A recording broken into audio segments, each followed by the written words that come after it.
What is up, you guys? Welcome back to my channel, and if you're new here, just welcome. My name is Gemma Jade, but today we are going to be doing Listener Encounters Volume 7. I cannot believe we're on Volume 7 already. I want to thank everyone who's been sending in content. I mean, in the past past couple weeks since I did the last video, I have gotten so many stories that have come in. I'm randomly choosing them. So if yours isn't in this one, it'll be in the next one, which is probably going to be next week. Or I may film it today and put 2 out this week, depending on how much time I have.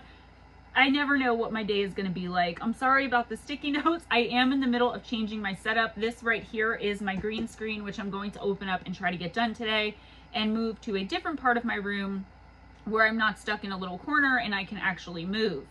So with all of that being said, again, thank you so much everyone who sent anything in. If you send it in and it's readable, I'm going to put it in a video, so be patient. If you've texted me your story, most likely, or if you left it in a comment, most likely I screenshot it and you know, eventually I've got to go back to that. So if you wanted in something right away and you really want to hear it, send it to me in an email. It just makes my life a lot easier, and 98% of the time I will email you and tell you that I'm filming your video that day and that it's going to be, you know, whenever it's coming out. I don't always do that, but I do try to remember. I've emailed pretty much everyone today that is going to be in this particular video. So with all of that being said, let's get started. I'm so excited. So our first encounter comes from Blue Crossroads, but before we go to the encounter, Blue Crossroads had some questions for me and a possible alternative answer to my Glimmer Man encounter that I had last year with me and my son. So I'm going to read off what he talks about with the Glimmer Man, and I'm going to answer his questions, and then we're going to get into the encounter. So let's start. Anyway, intel that I had gathered way after the encounter, combined with some other research and knowledge, made me think about your Glimmerman encounter and a possible alternative scenario to that encounter that may allow you a perspective not yet considered. One that may give you a different opinion on your Glimmerman you encountered and possibly look at your Glimmerman in a different light. Possibly. First, the clicking sound. You said that you were with your son who was pointing, and I'm guessing possibly moving a bit as he pointed. I would be interested to know, as your son mimicked the clicking, did he stop moving forward and just start to point? So what happened was my son was making the clicking noise before this thing started. That's the noise he makes for a bug. I don't know if this thing looked like a bug to him or if he somehow intuitively knew something that I don't know. But he started with the clicking noise and pointing, and yes, he was moving a bit forward while looking up at this thing and pointing. You also mentioned you were looking and at this point made a motion of placing your hands above your eyes to shield sunlight, therefore physically moving, which possibly caused its head to turn quickly and sharply in your direction. As far as that, when the head turned towards me, it wasn't while I was saying, what are you looking at, this and that. It was when I first looked at my son and I said, RJ, we have to go. And I said it 3 times and my son was still clicking and pointing. This thing's head snapped towards me only when my son broke out of his trance and looked towards me first. So I felt this thing was very angry that I had gotten my son's attention away from it. So it didn't look at me while I was shielding and moving. It looked at me after I had gotten my son's attention back from it. One other question I would be interested in is, you then had an overwhelming urge to leave. Did you think to yourself something like you and the child are in danger and you need to leave? Was it like thinking in your head and in your voice, but the thoughts were more like an order or something else telling you this? Using perhaps a sentence structure or process when talking to yourself that is unusual from the average everyday way you think to yourself structure. Okay, so I think what you're getting at here was maybe this thing was warning us of danger. I haven't read your whole email yet. I've kind of skimmed through it. I just knew it was an encounter. I don't know if that was the case, because when this thing looked at me, I didn't just feel the urge to turn and run and get my son out of there. I felt an evil presence, but I don't know if it was radiating off this thing. I mean, all I was focusing on was the Glimmer Man, was the shimmering translucent humanoid entity. So could there have been something else evil around that this thing was warning me of? I don't know. But I felt immediately when it looked at me, evil, get out of here, leave right now. And it very well could have been more than my intuition. It could have been a message from this thing. Now, what if? What if the Glimmer Man was not the threat? What if the Glimmer Man was there to neutralize a threat? Possibly an unseen threat, perhaps even one that cannot be seen from our visual spectrum. Perhaps the so-called tech that is possessed by the Glimmer Man is there to allow it to get close to the actual threat. In such a case, it may have actually saved you and your son from a missing phenomenon fate. We don't say that one sentence around here. Your Glimmer Man may have been some sort of temporal or alien policeman, for lack of a better term. Anyway, I would be interested to see what you think about that. That's actually a really, really good idea. I'm filming later on today some Glimmer Man and faceless entity encounters for the next coming week. But what I'm finding lately with the Glimmer Man is going to be a series, because I found so much information. I have found what I believe are at least 3 different types of Glimmer Man. I think there's one that's an alien that I encountered and I thought it was evil, but you now have me thinking on a whole new perspective, which I am going to bring up in chat tonight. One that's some form of government, whether it's United States or a combination of governments that are out there that I thought to neutralize these other alien Glimmer Men. And recently I've heard of 3 or 4 accounts where Glimmer Men, people that have lived close to woods, kind of like I do, Glimmer Men have entered their homes or their yards, laid hands on them and healed them of cancers, tumors, migraines. So my mind is starting to change a bit about what this translucent humanoid Glimmer Man, Shimmer Man, Glitter Man, whatever you want to call him, actually is. I do believe there's at least 3 different types. I would love to talk to you more about this, Blue Crossroads. So if you want to send me an email, I'll actually send you my number and we can maybe text about it. I would really love some more info and input on this, because I'm probably going to incorporate this in one of my videos. Right now I'm doing encounters, but I am going to come out with a basics and keep going in the series from there. I have a lot of series I have to catch up with before I start new ones, but the Glimmer Man and faceless entities were just too good to pass up. So I am starting another series. Thank you so much for that interpretation of what I went through. It does have me a little less scared, to be honest with you, and it does have me thinking more along the vein of what you were saying, going hand in hand with what Steve and I have already been discussing, that maybe there's not just one type and maybe they're not what's evil. I mean, is there a reason they're being cloaked? Is whatever's cloaking them keeping them protected from the threat? Because like I said, now that you mention it, yes, I did feel like I was being told to get the F out of here, but I thought it was my psychic self, my intuition. I'm brand new to that, so it could have been this thing saying, yo, bounce, right? Okay, let's get into your encounter. I grew up in a family that had more than its share of odd and paranormal activity. I'm the youngest in a family of a married couple with 3 kids. The oldest, my brother, was and still is very much schooled in the paranormal, psychic, and strange. Even married a psychic, and for a long time was involved in a group of semi and full-time paranormal professionals. My sister had the gift of premonition and could see and even to some degree interact with what I would call spirits, especially when she was young, but has seemed to have grown out of it somewhat as an adult. Happens all the time. My 16-year-old has had it since he was born pretty much, but he's starting to kind of block it out. As for me, for a long time, I had an almost unnatural ability to observe people and sometimes even animals and automatically know things about them, like if they were feeling happy, sad, excited, frightened, or uncertain. I could also tell sometimes if people were lying or telling the truth. Mainly, I could deduce how they were going to move or react if we were playing sports. For some time, it was suspected that I had some sort of psychic ability, according to my friends and members of my brother's paranormal club of friends. I even began to suspect so. However, I later learned that this is an actual science that is usually taught and mastered called kinesics. For the most part, it's the study and interpreting of body language. As I later learned from some authorities in that field, I had an enhanced natural ability and knack for these skills. Well, you just cracked an egg on my head, because that's one of my biggest psychic senses is knowing exactly what someone's thinking, knowing exactly what someone or an animal, something is feeling and what they're going to do and say next. That's like my jam. I'd love to hear more on that. I really would. Anyway, sorry.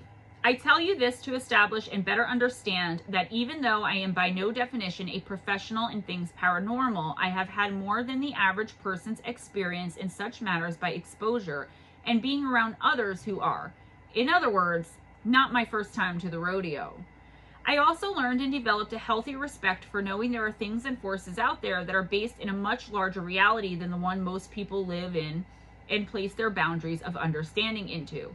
Other than that, I grew up like most other kids. I found and fell in love with music at an early age and have, up until this day, considered music as my #1 passion, but I have also always had a fascination for all things paranormal and cryptid.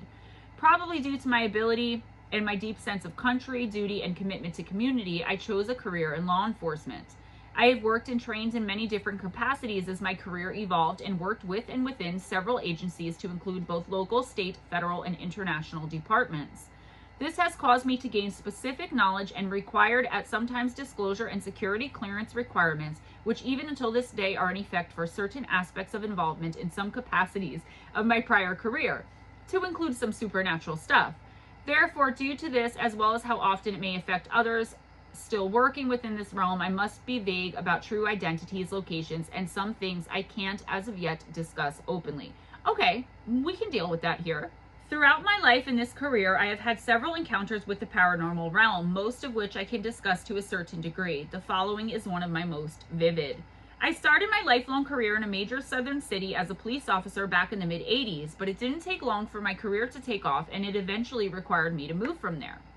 However, while still living and working in this city, I had this brief encounter while coming back from a special assignment I was working. It was during the summer and around 2 in the morning. It was a clear night, but hot.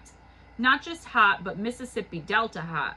That means along with the heat, it was very humid. Anyone who has ever spent any summertime in the deep south can understand that. It's a very heavy, hot atmosphere that you almost need gills in order to catch a breath.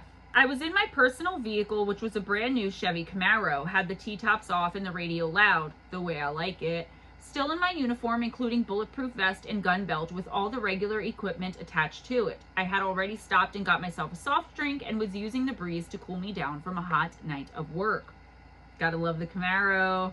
I was heading south on a bypass at a good rate of speed and the only one on the road. This bypass runs through the northeast side of the city, and this part connects to one populated area to another populated area running through a wooded area that runs throughout the city.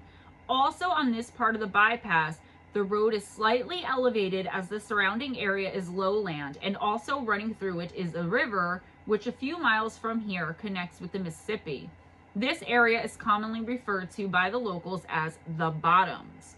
These days, this area of the bypass has been developed and now is chock full of car lots, strip malls, fast food joints, and such. But back in the 80s, this area was mostly remote and had only a few scattered businesses, none of which were near the Bottoms. The Bottoms is one of those places that teenagers and young adults would gather at with four-wheelers, jeeps, motocross bikes, and such, would go to have fun for, as we used to call it, going muddin'. Also, on the weekends, it was a well-known makeout spot and a place to hang out, drink, smoke, and do other nefarious activities. However, at 2 in the morning on a weeknight, it was very quiet and generally there was no activity going on at all. Also running parallel to the river and wooded area known as the Bottoms is an interstate. It is even more elevated than the bypass. The interstate runs over the top of the bypass and there is an exit/entrance ramp to the interstate. This is also right at the spot you can pull off of the bypass and drive down into the Bottoms. Are you guys following this? I'm trying to be very clear because I can picture it in my head. I was approaching this area pretty fast and looking over to the side of the road to my left where the side of the road goes down into the Bottoms. I could see what appeared to be very bright lights breaking through the tree line back in the woods, but my vision was obstructed to see the vehicle that may have been producing the light. My first thought was that it was some hardcore guys down in the Bottoms to be mudding this time of the morning and had some killer spotlights mounted on their ride to light up such an area. As this was going on and I was still fast approaching the interstate viaduct, something caught my attention in my peripheral vision over to my right, just outside my headlight beams. It was moving fast directly toward the front of my car. I imminently slammed on the brakes while thinking, oh shit, deer running across the road. I could not have been more wrong. It came to a screeching halt right in the middle of the road, right in front of my headlights, not more than 7 feet from my bumper, as we were both frozen in place, staring at each other. I'm not sure who had the bigger, oh shit expression, me or it. At least that is, if the thing I was looking at was human, then that's the expression I would have guessed was on its face. It only stopped and froze in front of me for probably no more than about 10 seconds, but it was a 10-second period that seemed like it lasted for minutes. I can only assume this, but perhaps with the oddity of the moment or fast reaction of stopping the car before I hit something, what I would call my police mode kicked in, and I began to mentally take note of the situation and went into observation mode. So I started taking notice of the suspect in front of me. It appeared to be 3 to 4 feet tall, but was also crouched. Could have been closer to 5 if it stood up straight, but I got the impression that its current body posture was its normal way of standing. It had a large bulbous head, at least compared to its skinnier, slender body. The color of the head seemed a bit darker than the rest of the body, all of which appeared to be a dark gray/greenish color, similar to the color of American alligators, but the appearance of his skin looked like a similar texture to human skin. The head reminded me of the head of a common ant. It was shaped the same and had dark, large oval-type eyes on each side of the upper part of its face, running slanted from the top portion of its head to about the midsection of its head, kind of pointing inward to where you would expect a nose to be. So like this, I think. However, from what I could tell, there was no distinct nose, at least none like a human's. Below the eyes was a thin, very dark, almost black line, which I assumed was its mouth. It ran from about the same location a human's mouth would be. However, the line ran straight across the lower face in the front and then turned upward and slightly back on the head, almost to the area you would expect ears to be. It never opened its mouth or made any sound, so I'm not sure if that entire area opened up or if it was a mouth at all. It could have just been a discoloration from the rest of its skin. It had no ears I could see, or even any discernible ear holes, at least where you would expect them to be. The neck was slightly more elongated and smaller than a human's, running down to its body. The chest area was rounded like a human's, but vastly smaller, almost child-sized. Arms appeared to be longer and somewhat disproportionate to its body and were skinny and had an insect-type look to them. Not so much an exoskeleton look, but obviously jointed. They weren't hanging down as you would expect someone standing there to have them, but kind of folded up on each side of its body. Kind of like in a relaxed boxer stance, but with the hands turned inward toward it and not me. I could make out hands, but they were also completely folded at the wrist joints against its forearms, so I'm not sure what it actually looked like. The legs were long because even with this thing's shortness, I could make out the top of them, even with it so close to the bumper, which was obscuring its bottom half somewhat. They were like the arms, thin and insect-like, but it appeared to be jointed the same way, but to have the upper part of the leg shorter than the bottom part of the leg. I could not see its lower leg, shin, or feet area to determine what they looked like. I did notice its chest area moving slightly like it was breathing, but it seemed slow and steady. If I was racing up that 20 to 30 foot embankment it just came from, even in the shape I was in back then, I would have been sucking wind. I never noticed anything like genitalia to determine if it had a particular sex identification or scars or anything like that. No hair any place I could see. I'm not even sure if it was wearing any type of clothing. If it was, it would have had to have been skin tight. My main focus was on its head and my adrenaline was pumping, and it was only a brief period of observation, so I probably missed quite a bit. Then it turns its head quickly as if it either saw or heard something coming from the area it was running towards and took off like a shot. It was out of my headlights now, but I could still make out its outline in the darkness, and it was moving like an Olympic sprinter. It leapt over a guardrail on the other side of the road and down to the other side of the embankment toward the area that I saw that light coming from. I don't know why, other than I'm so used to pursuing suspects when they would run for me, but I popped open my car door and was on my way out the car to pursue it. There's no way in hell I'm going to be able to catch this thing, especially wearing all this gear, a bulletproof vest in this humidity, I thought to myself, but I have to try. I made it halfway out of the car when I think to myself, stop. So I stop. Then I think to myself, following is dangerous to you, move along. So I get back in the car, put it in drive, and start to go. I make it several feet to just under the interstate overpass. Then I'm thinking to myself, no, this is not right. So I stop the car again. But before I could get back out of the car, I again think to myself, stop. and I stop. Then I think to myself, following is dangerous to you. Move along. Again, I put the car in drive, hit the gas, and go. I drive about a quarter of a mile and pull over on the next main road. Sitting there for a bit, I try to gather myself enough to check my sanity. Did this just happen? Yep. Did I see what I saw? Yep. Why would I just drive away from that? Why would I tell myself it's too dangerous when nothing during that encounter felt threatening to me? Weird, yes. Strange, yes. But dangerous? And why would I think to myself in those words when I never generally used phrasing that way or refer to myself as if I was someone else saying that to me? So in the third person. Did I just get a Jedi mind trick pulled on me? Perhaps it was trying to save me. Was there something I missed? Was it possibly chasing something else, something more dangerous? All of this was going through my head.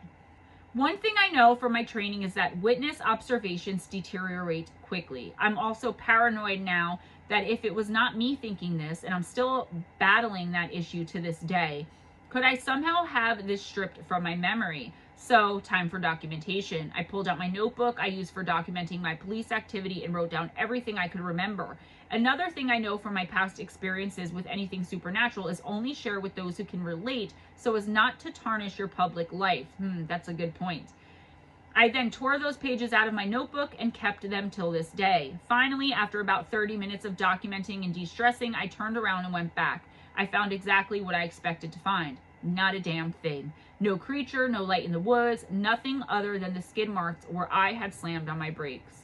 Called my brother the next day after getting zero sleep. After that, how could I? My brother has also experienced prior paranormal stuff with some with me and some apart from me, but he was older and had been involved with the researching this kind of thing for some time, and I needed a trusted source. Remember, this is the 80s before the internet. He wasn't too sure about the creature, but it didn't fall into the realm of what is known today as your garden variety cryptid. He started leaning more towards spiritual beings. I think probably because that is in more of his wheelhouse than anything else. But I had my doubts about that. This thing was solid. It was three-dimensional. Even though it's putting human expressions on something that's not human, I can't shake the feeling it was caught off guard and freaked out momentarily as I was. It was as if I'd surprised it. I have never heard of a person surprising a spirit, demon, or something intangible. It's usually the other way around. You got that right. My brother is also in a very small circle of people that I have ever told about this encounter until now. I am curious and still seek possible answers to what I did encounter that night, and now that I can kind of relax some on reporting this now, perhaps someone out there has had a similar experience or has also run across one of these beings. Any help or a point in a direction would be appreciated. As of now, with some of the research I've been able to do, my thought is this may have been an extraterrestrial or interdimensional encounter. Perhaps the light I saw was from a craft it was trying to get back to or some parallel dimension doorway. There's also an active train railway that runs through there, and it may have just been a locomotive that was possibly passing by when this occurred.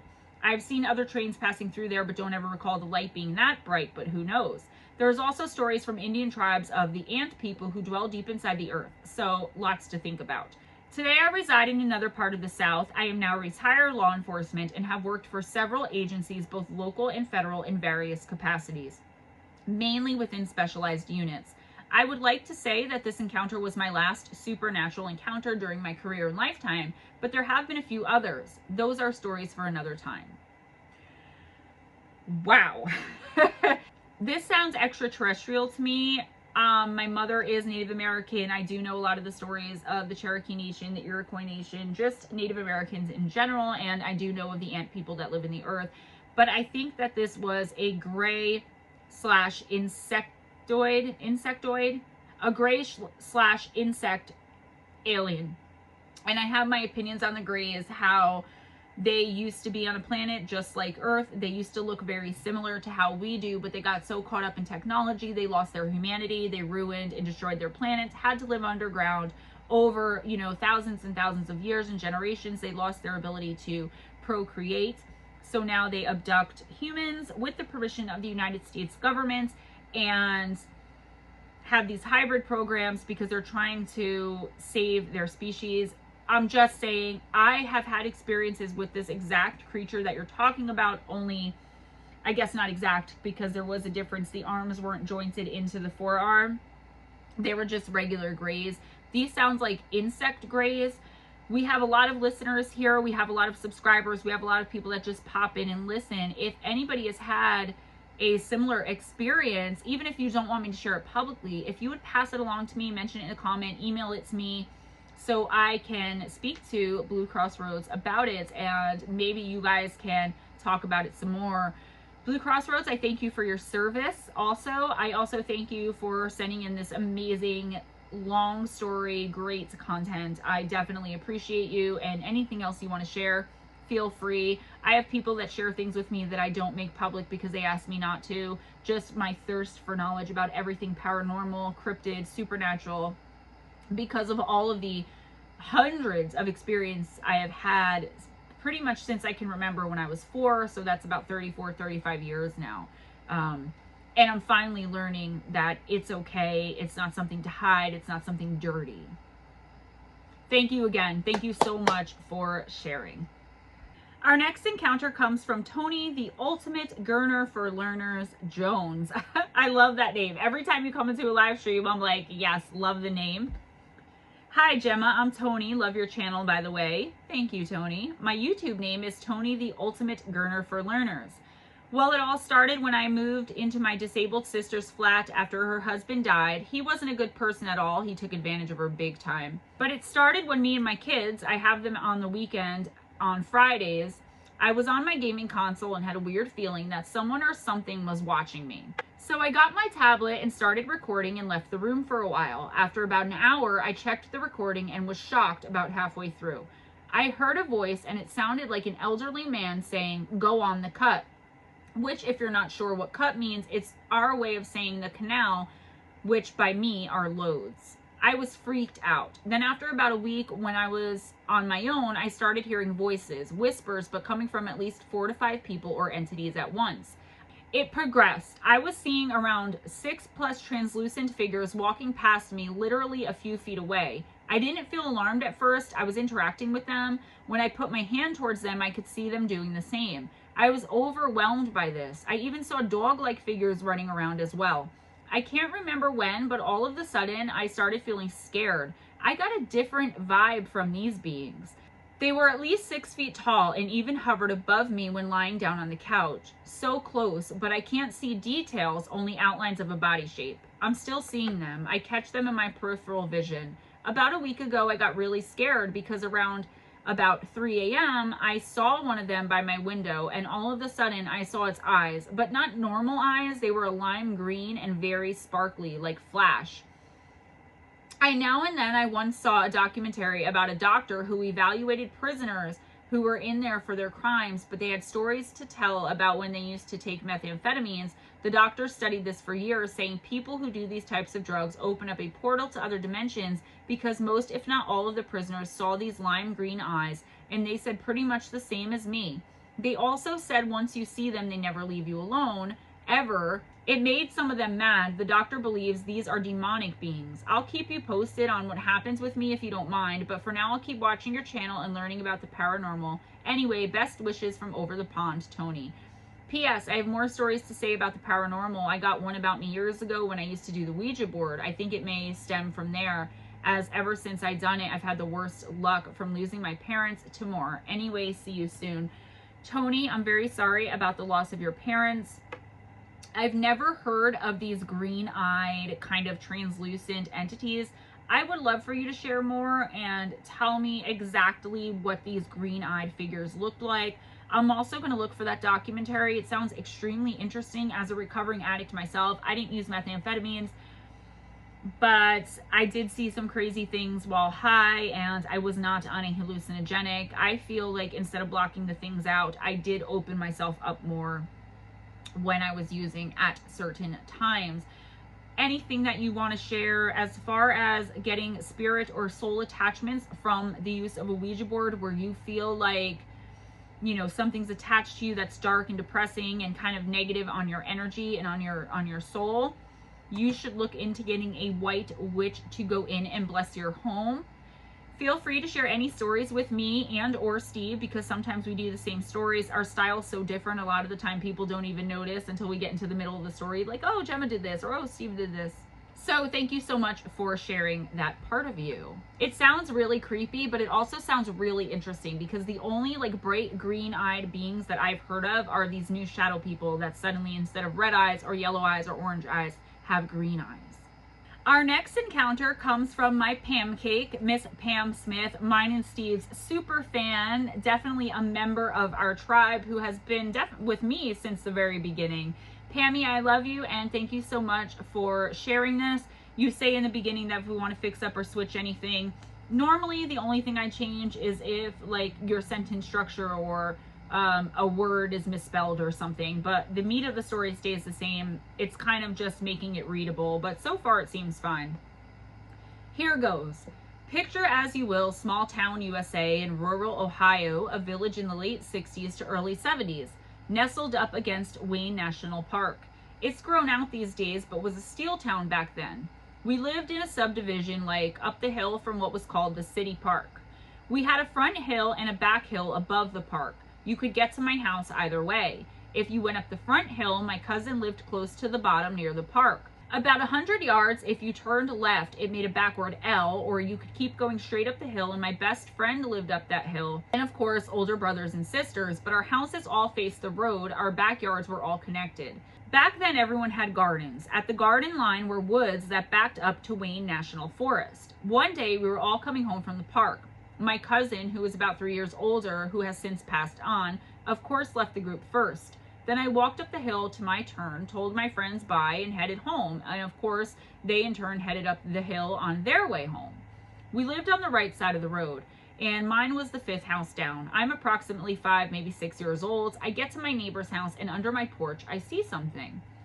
I can't tell what it is, but I'm instantly terrified. I don't know why, but I started to cry. This thing was at the porch line. It looked like a cross between lizard and snake, but it had skin and it was a transparent tan or peach-like color and beady black eyes. I came to a dead stop and yelled for my mom, but no answer. I'm not sure how long I screamed and yelled and cried at the top of my lungs for her. It seemed like hours to me, but as a little girl, I'm sure it was just about 20 minutes or so. Just enough to do that deep breathing little ones do when they cry, but no one heard me. And this whole time, it would open its mouth real slow and its whole head and body would disappear. It had no teeth, but its mouth was blood red. I can't remember a tongue. I remember just being terrified, and I knew it wanted me. It was broad daylight, and no one heard me, not even my own mom. Then my neighbor, Sonny, who I didn't like but was glad to see at that point, came out and said, I just now heard you cry for your mom. How long have you been out here, and what's wrong? And I said that the thing under the porch, it wants to get me, and I wouldn't budge until he went and got it. All it supposedly was a dirty old baby doll head.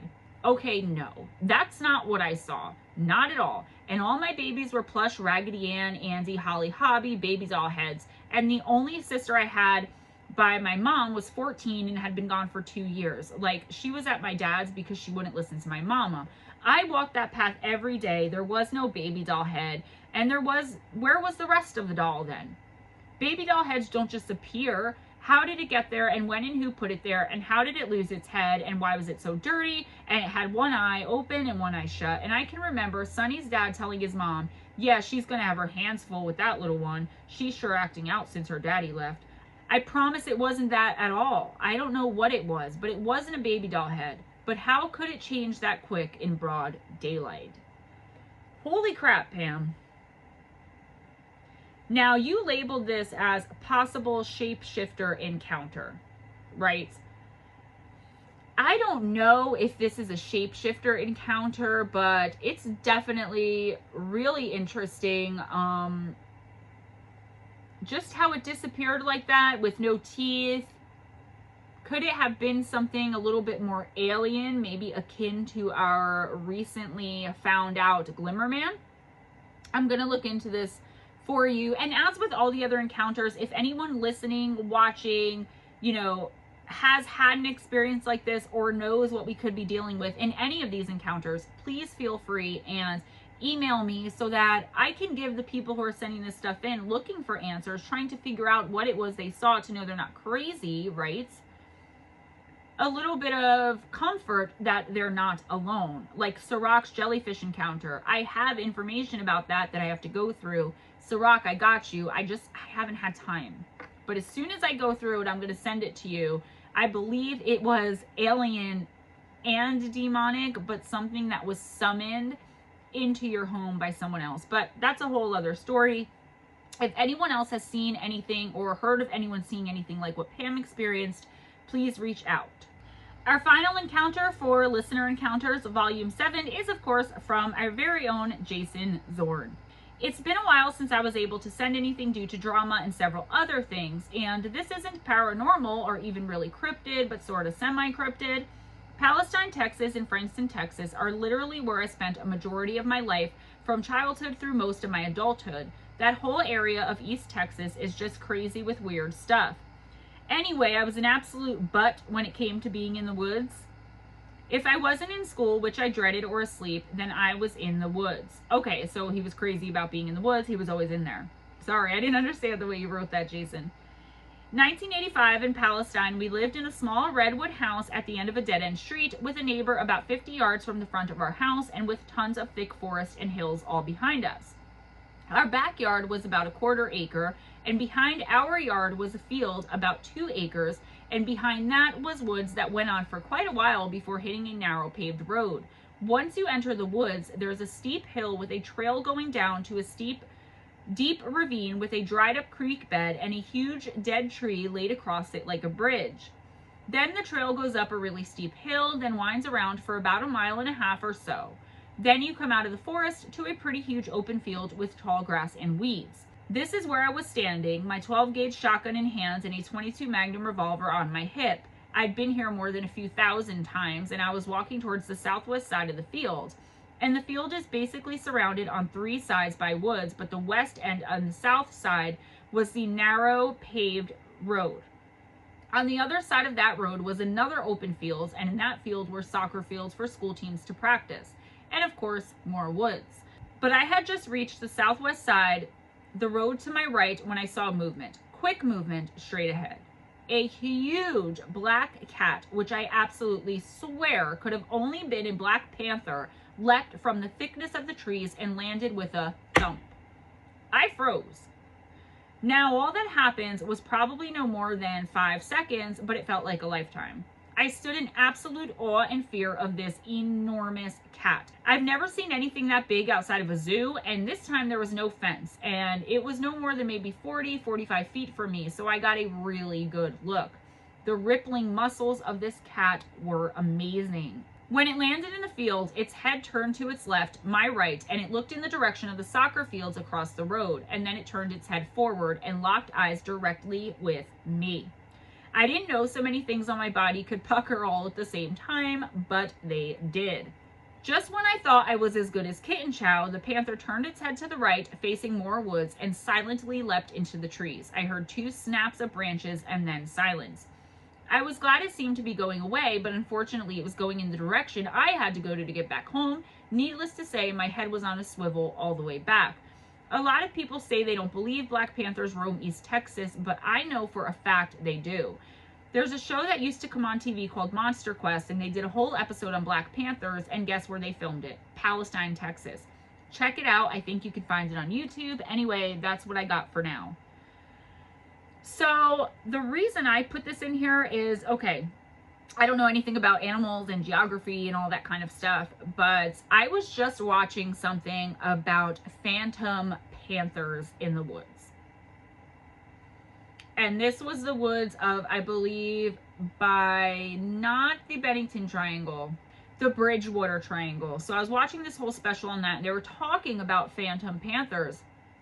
Whether Black Panthers roam the woods in East Texas or not, I believe phantom panthers roam around a lot of woods, and I'm actually looking for more encounters on that type of thing. So thank you so much, Jason. As always, it was a pleasure.